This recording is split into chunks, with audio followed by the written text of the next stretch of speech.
September 17th, 1964, 11:23 a.m. A black man in a tailored gray suit walks through the front doors of the 28th Precinct headquarters in Harlem, carrying a leather briefcase.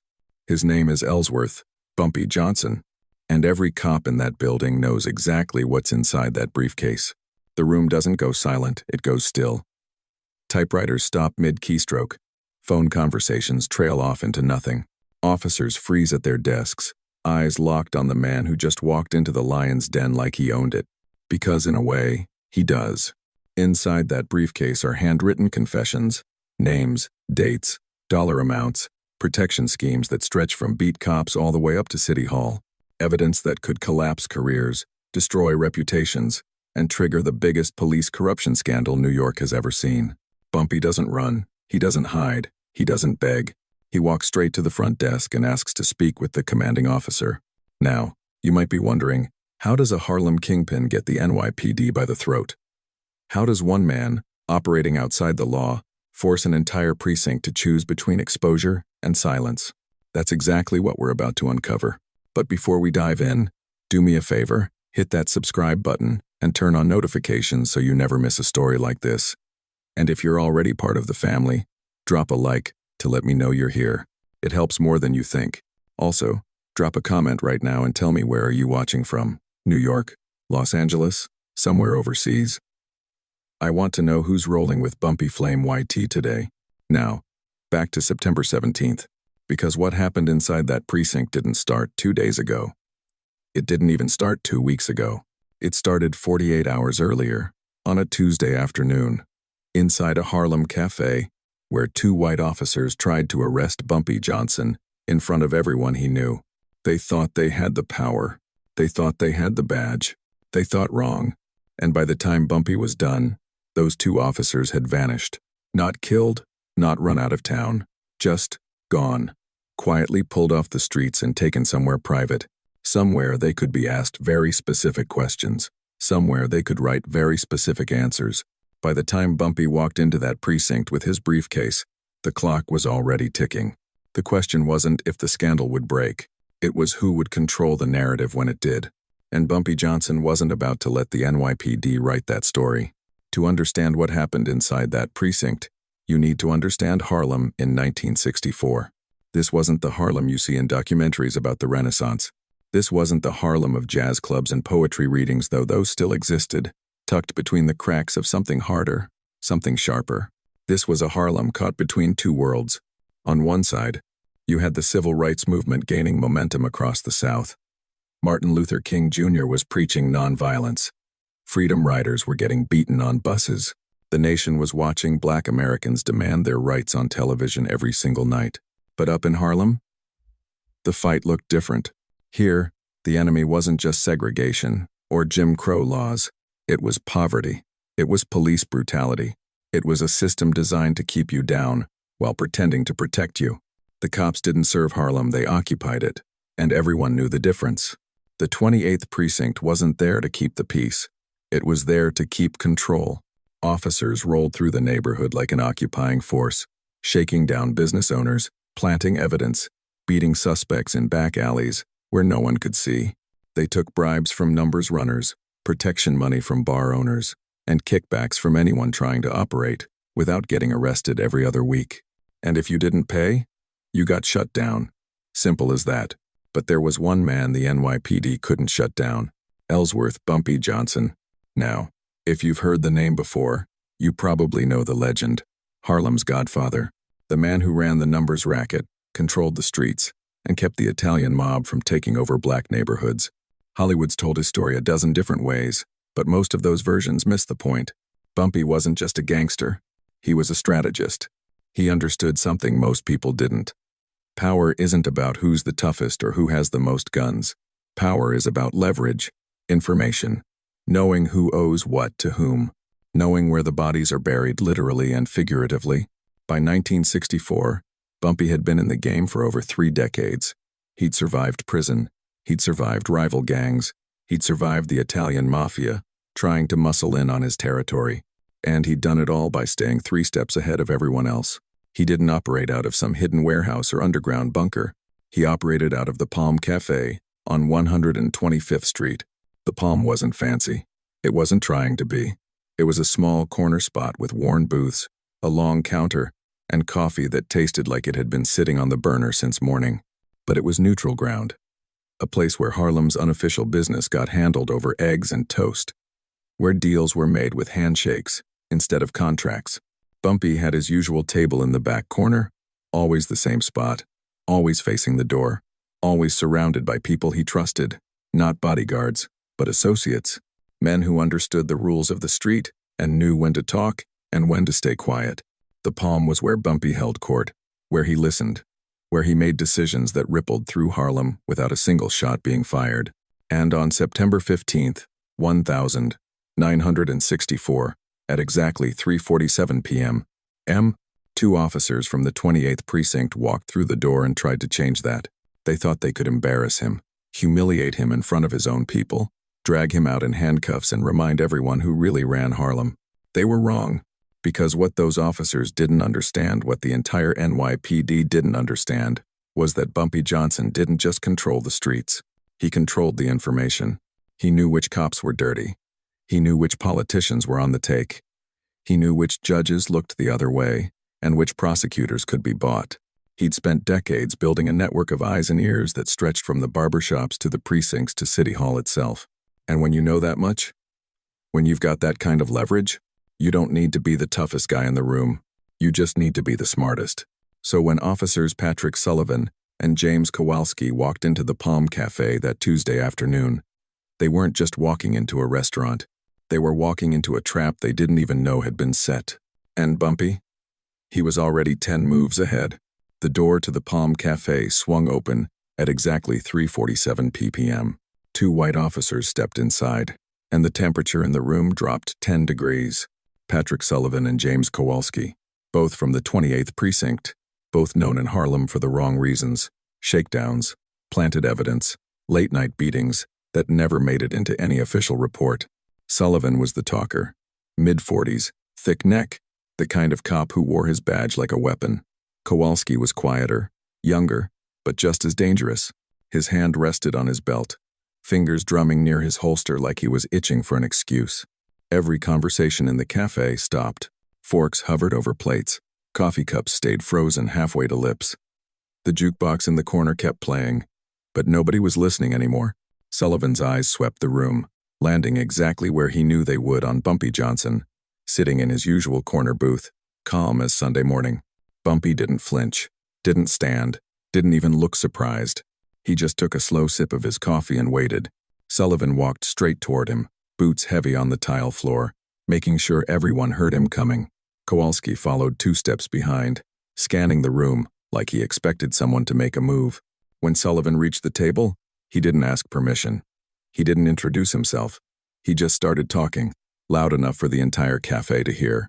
"Ellsworth Johnson, you're under arrest." Bumpy set his coffee down, didn't spill a drop. "That right?" he said, voice even. "What for?" Sullivan pulled a folded piece of paper from his jacket pocket and made a show of reading it out loud. "Illegal gambling operations, distribution of narcotics, assault on a police officer, resisting arrest." He looked up, smirking. "Should I keep going?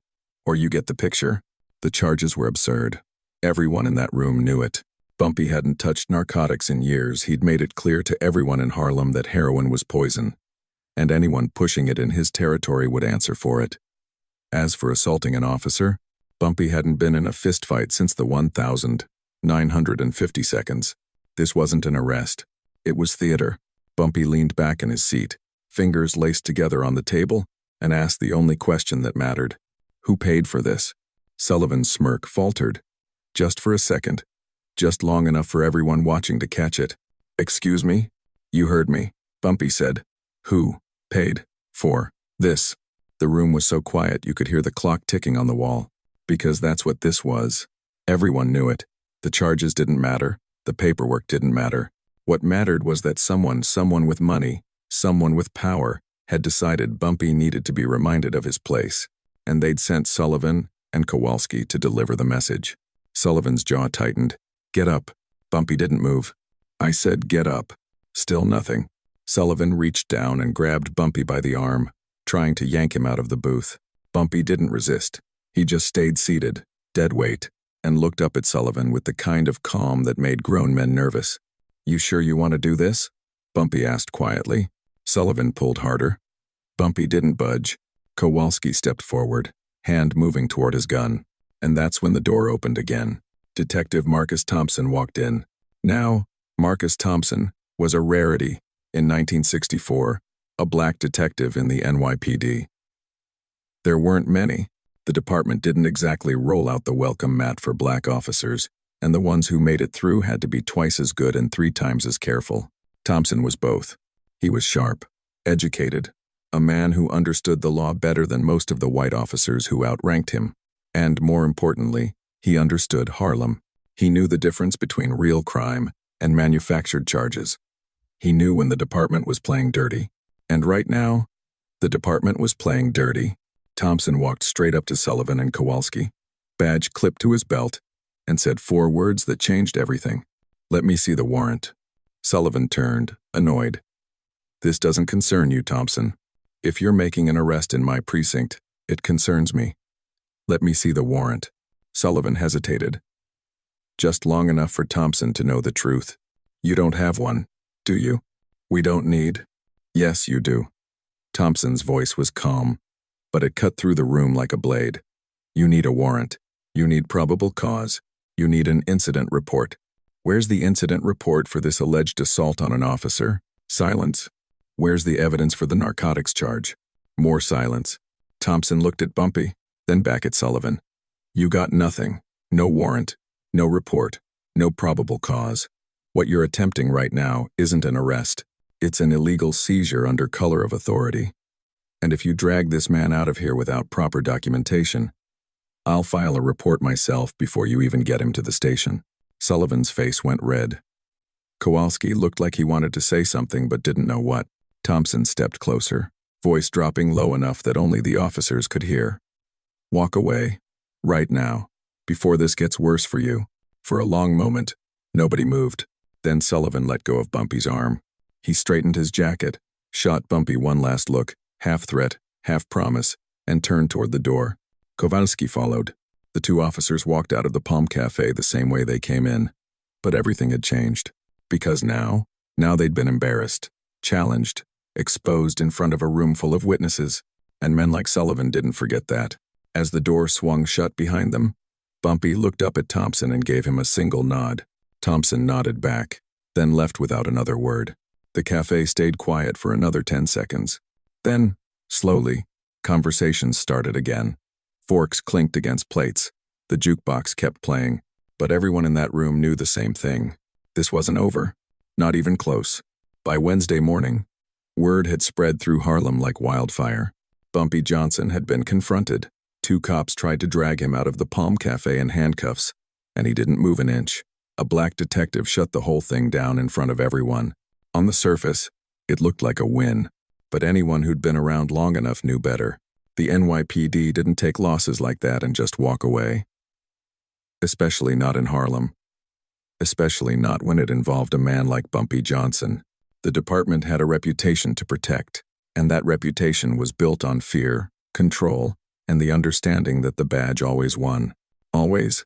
So, when Thursday morning rolled around and officers Patrick Sullivan and James Kowalski didn't show up for their shifts at the 28th Precinct, people started asking questions. At first, it was just whispers. Maybe they called in sick. Maybe they were reassigned. Maybe they were laying low after what happened at the Palm. But by Thursday afternoon, when neither officer had been seen or heard from, the whispers turned into something else. Concern, confusion, and for some people fear. Because in Harlem, when 2 cops who tried to arrest Bumpy Johnson suddenly vanish without a trace, you don't need a detective to connect the dots. But here's the thing most people didn't understand. Bumpy didn't make them disappear. He made them talk. There's a difference between violence and pressure. Violence is loud. It's messy. It leaves bodies, witnesses, evidence. It brings heat you don't want and attention you can't afford. Pressure?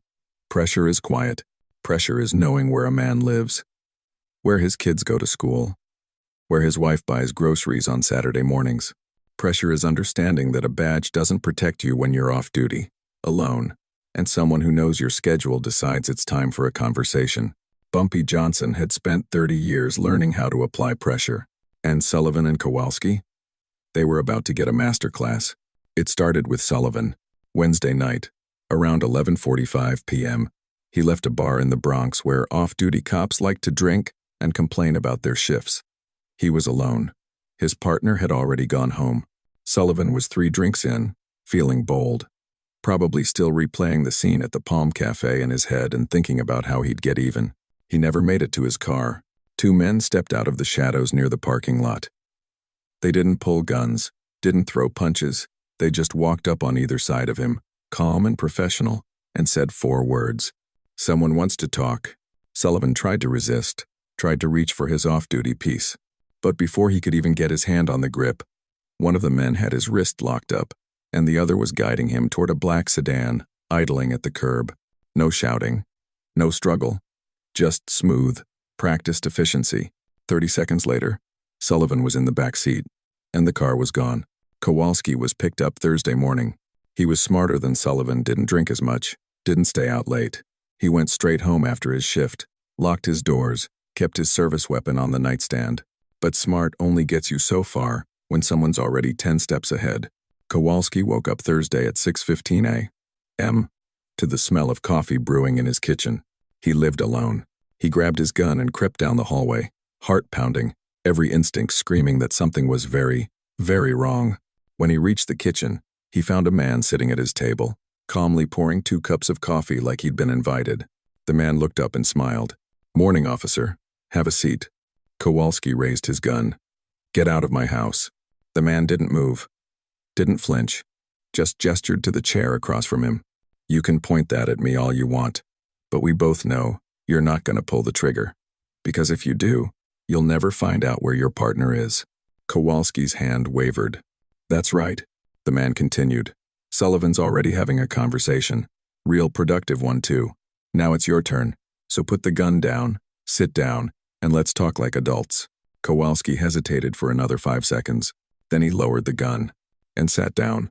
What happened over the next 48 hours didn't involve torture, didn't involve threats of violence. It didn't need to, because Bumpy Johnson wasn't interested in hurting Sullivan and Kowalski. He was interested in using them. Both officers were taken to separate locations, quiet places, away from the city, where no one would hear and no one would interrupt. They weren't tied up, weren't beaten. They were just asked questions, very specific questions. Who ordered the arrest at the Palm Cafe? Who paid you to do it? How much?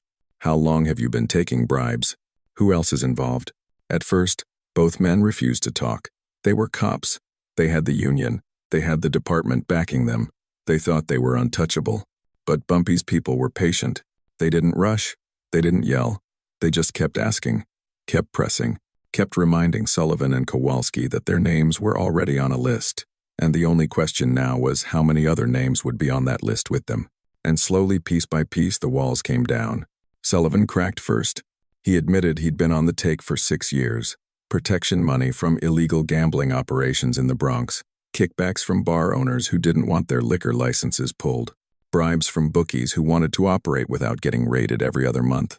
He gave names, dates, dollar amounts, and then he was handed a pen and paper and told to write it all down.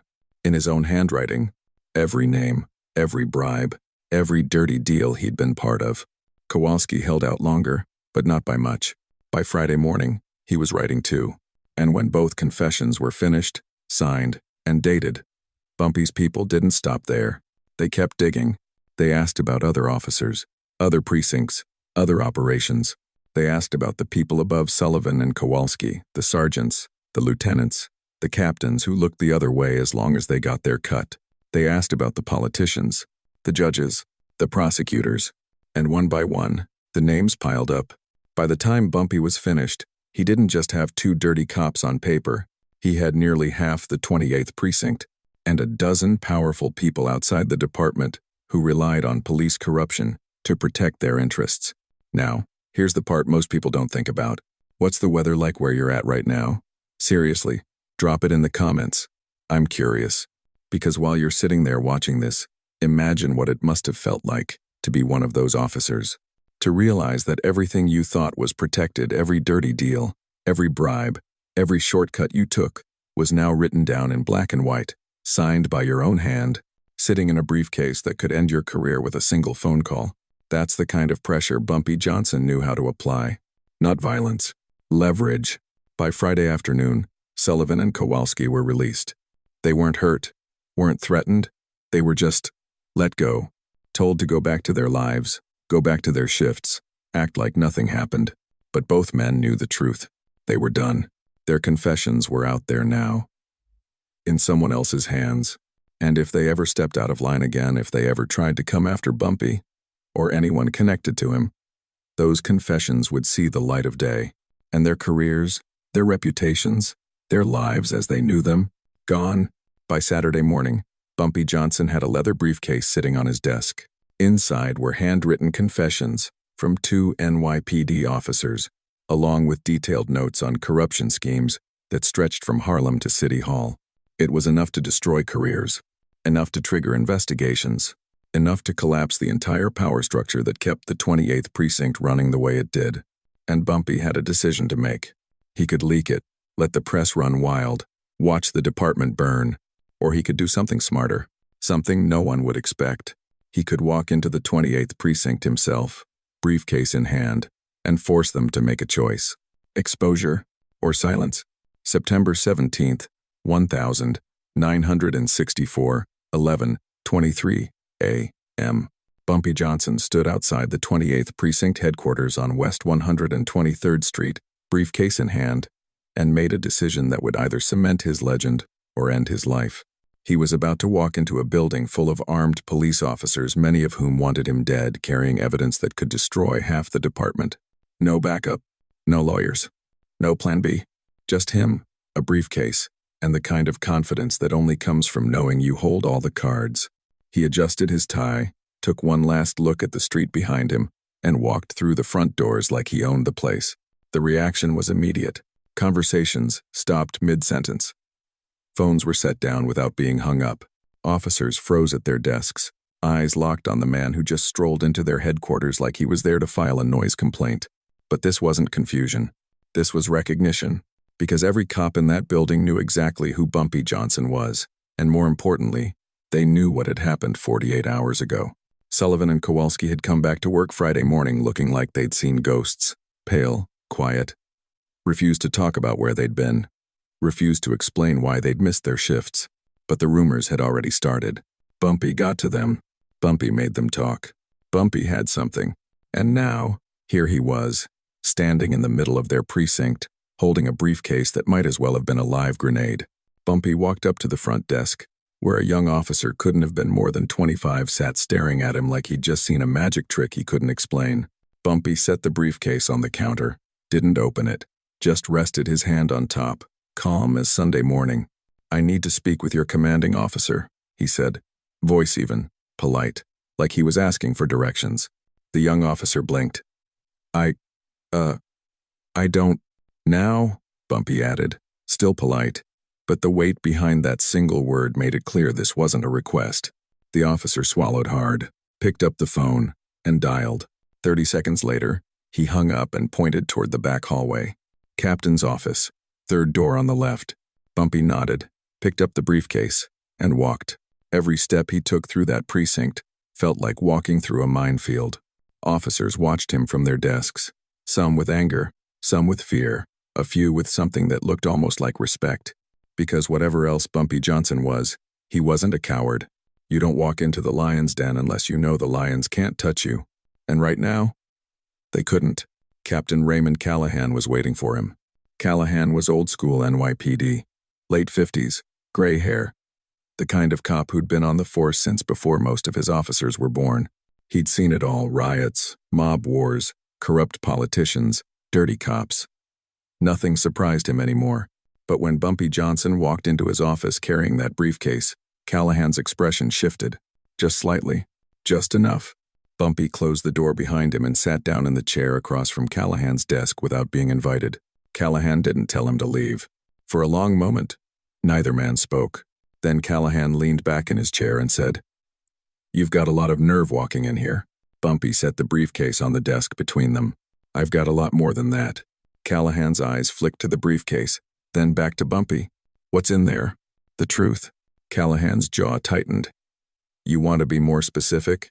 Bumpy leaned forward, fingers laced together on top of the briefcase. 2 of your officers, Sullivan and Kowalski, tried to arrest me Tuesday afternoon. No warrant, no probable cause, no incident report. Just a public humiliation attempt paid for by someone who thought they could use your department to send me a message. Callahan didn't deny it, didn't confirm it, just listened. So I had a conversation with them, Bumpy continued, a long one, and they told me some very interesting things, about bribes, about protection rackets, about how half this precinct has been on the take for years. Callahan's expression didn't change, but his knuckles went white, gripping the armrest of his chair. They wrote it all down, Bumpy said, in their own handwriting. Names, dates, dollar amounts, who paid who looked the other way, who gave the orders. He tapped the briefcase. It's all in here. Callahan stared at the briefcase like it was a bomb, and in a way, it was. What do you want? Callahan asked quietly. Bumpy smiled. Not smug, not threatening, just knowing. I want you to understand something, Captain. I didn't come here to destroy your department. I came here to give you a choice. A choice. That's right. Bumpy leaned back in his chair. You can take what's in this briefcase, bury it, and make sure nothing like Tuesday ever happens again. No more harassment. No more shakedowns. No more officers showing up at my door because someone with money decided I needed to be reminded of my place. Callahan's eyes narrowed. And, if I don't? Bumpy's smile didn't waver. Then I walk out of here, make a few phone calls, and by Monday morning, every newspaper in New York will have copies of what's in this briefcase. The Times, the Post, the Amsterdam News. Every reporter who's been waiting for a story like this will have names, dates, and signed confessions from 2 of your officers. He let that sink in. Your department will be front-page news for months. Investigations, indictments, trials, careers ending, reputations destroyed. And the people above you, the ones who've been protecting this whole operation, they'll throw you under the bus so fast you won't even see it coming. Callahan's face went red. You threatening me? No, Bumpy said calmly. I'm giving you a choice. You can control this, or you can let it control you. But either way, what happened Tuesday? It doesn't happen again. For a long moment, Callahan just stared at him. Then he looked down at the briefcase, then back at Bumpy. You really think you can walk in here, threaten the NYPD, and just walk back out? Bumpy stood up, straightened his jacket, and looked Callahan dead in the eye. I just did. He turned toward the door, then paused and looked back. Oh, and Captain, you've got 72 hours to make your decision. After that, the choice gets made for you. He opened the door and walked out. The walk back through the precinct was different this time. Officers didn't just watch him. They studied him, trying to figure out what just happened, trying to understand how a man with no badge, no gun, no legal authority, just walked into their headquarters and made their captain sweat. Bumpy didn't rush, didn't look nervous, didn't look back. He just walked, straight through the bullpen, past the front desk, out the front doors, and into the Harlem sunlight. Behind him, inside the precinct, chaos was already starting. Officers were whispering, phones were ringing. Callahan was in his office, door closed, probably making calls to people way above his pay grade, because Bumpy Johnson had just done something no one thought was possible. He'd walked into the NYPD's house, put a gun to their head, and walked back out without a scratch. Now, before we get into what happened next, I need you to do something for me. If you're enjoying this story, hit that like button right now. And if you haven't subscribed yet, what are you waiting for? We've got more stories like this coming every single week, and you don't want to miss them. Also, share this video with someone who loves true crime. Send it to a friend. Post it on your socials. Help us get this story out there. Because what Bumpy did that day, it's the kind of move that deserves to be remembered. But here's the thing. Walking into the precinct was the easy part. The hard part? Living with what came next. Because the NYPD doesn't forget. And they sure as hell don't forgive. 72 hours. That's how long Bumpy gave Captain Callahan to make a decision. But the truth is, the decision was already made the moment Bumpy walked out of that precinct. Because the NYPD had 2 options, and neither one was good. Option 1. Ignore the briefcase. Pretend it didn't exist. Keep operating the way they always had. Shakedowns, bribes, protection rackets, and hope Bumpy was bluffing about going to the press. But if he wasn't bluffing, if those confessions hit the newspapers, the department would be torn apart, investigations would start, heads would roll, and everyone from the beat cops to the brass would be scrambling to save their own skin. Option 2. Make a deal. Bury the briefcase. Bury the confessions. Bury the whole mess before it ever saw daylight. And in exchange, leave Bumpy Johnson alone. No more harassment. No more manufactured arrests. No more officers showing up at the Palm Cafe trying to flex their authority. It wasn't justice, but it was survival. And in 1964, survival was the best most people could hope for. By Monday morning, the word came down, quietly, internally. The kind of order that never gets written down but everyone understands. Bumpy Johnson was off limits. No arrests unless there was rock-solid evidence. No shakedowns, no intimidation. Officers were told to stay out of his way. And if they had a problem with that, they could take it up with the captain. Nobody took it up with the captain, because by then, everyone knew what was in that briefcase. Maybe not the specifics, but enough. Enough to know that going after Bumpy Johnson wasn't worth the risk anymore. He'd flipped the script, turned the hunters into the hunted, and the NYPD, the most powerful police force in the country, had blinked first. But what about Sullivan and Kowalski? The two officers who started this whole thing? They didn't get fired, didn't get arrested, didn't even get officially reprimanded. On paper, nothing happened to them, but in reality, their careers were over. Sullivan was transferred out of the 28th Precinct within 2 weeks, sent to a desk job in Queens where he'd never see Harlem again. No explanation given, no questions asked, just a quiet reassignment that everyone understood was a demotion disguised as a lateral move. He kept his badge, kept his pension, but he'd never work the streets again. Kowalski lasted a little longer, but not much. He stayed at the 28th for another month, but the other officers wouldn't talk to him, wouldn't partner with him, wouldn't trust him, because everyone knew he'd talked. Everyone knew he'd written that confession. And in the NYPD, snitches didn't last long even when they were snitching on themselves. By November, Kowalski put in for early retirement, 32 years old, and his career was done. He moved out of New York 6 months later. Nobody heard from him again. As for the people above them, the sergeants, the lieutenants, the captains who'd been taking bribes and looking the other way for years, they stayed right where they were. Protected, insulated, untouchable, because that's how corruption works. The people at the bottom take the fall. The people at the top keep their hands clean and pretend they never knew anything was wrong. Bumpy's briefcase had enough evidence to bring down half the precinct, but it was never going to bring down the whole system. The system was too big, too connected, too powerful. But Bumpy didn't need to bring down the system. He just needed to make sure the system left him alone. And it did. In Harlem, the reaction was different. Word spread fast about what Bumpy had done, how he'd walked into the 28th Precinct with a briefcase full of confessions and walked back out, untouched. How 2 cops who tried to arrest him had vanished for 48 hours and came back looking like broken men. Some people called it brilliant. Some called it dangerous. But everyone called it legendary. Because in a neighborhood where the police were supposed to have all the power, Bumpy Johnson had just proven that power could be challenged, that the badge didn't make you untouchable, that if you were smart enough, strategic enough, patient enough, you could beat them at their own game. He didn't do it with violence. He didn't do it with guns. He did it with information, and that made him more dangerous than any gangster the NYPD had ever faced. But here's the part most people don't talk about. Bumpy didn't walk away from this unscathed. Yeah, he won. Yeah, he got the NYPD to back off. Yeah, he became even more of a legend in Harlem, but he also painted a target on his back that would never go away. Because the NYPD doesn't forget. They might have made a deal. They might have buried the briefcase. But every cop in that precinct, every cop in the city, knew what Bumpy had done. He'd embarrassed them, exposed them, forced them to bend the knee. And men with badges and guns don't forget that kind of humiliation. So while Bumpy was safe for now, he also knew that safety had an expiration date. One day, the department would find a way to come after him again. Maybe not this year, maybe not next year, but eventually, because that's how the game works. You win a battle, but the war? The war never ends.